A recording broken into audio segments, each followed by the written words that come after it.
వైజాగ్లో ఒక కోల్డ్ స్టోరేజ్లో లక్షల కేజీలు గోమాంసం స్టాక్ ప్యాకెట్ చేసి పెట్టిందో అంత వీడియోలో వస్తూ ఉంది. ప్రభుత్వం త్వరగా ఎందుకు యాక్షన్ తీసుకోవట్లేదు? అంటే అంత మాంసము అంత అది కంటైనర్లకు ఎక్కిస్తూ ఉన్నారు. అదంతా విదేశాలకు సప్లై చేస్తున్నారా?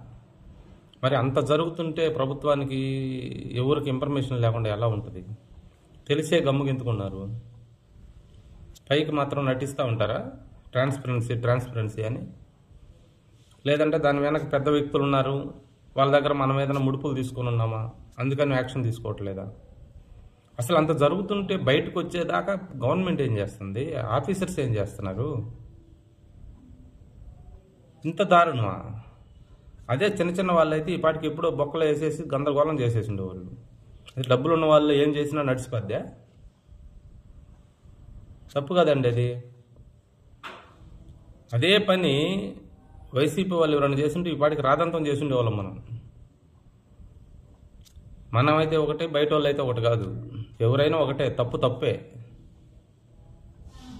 మరి ఎందుకు ఇంత నాన్సుడు? ఎందుకు? దాని గురించి నాకు అర్థం కావట్లా.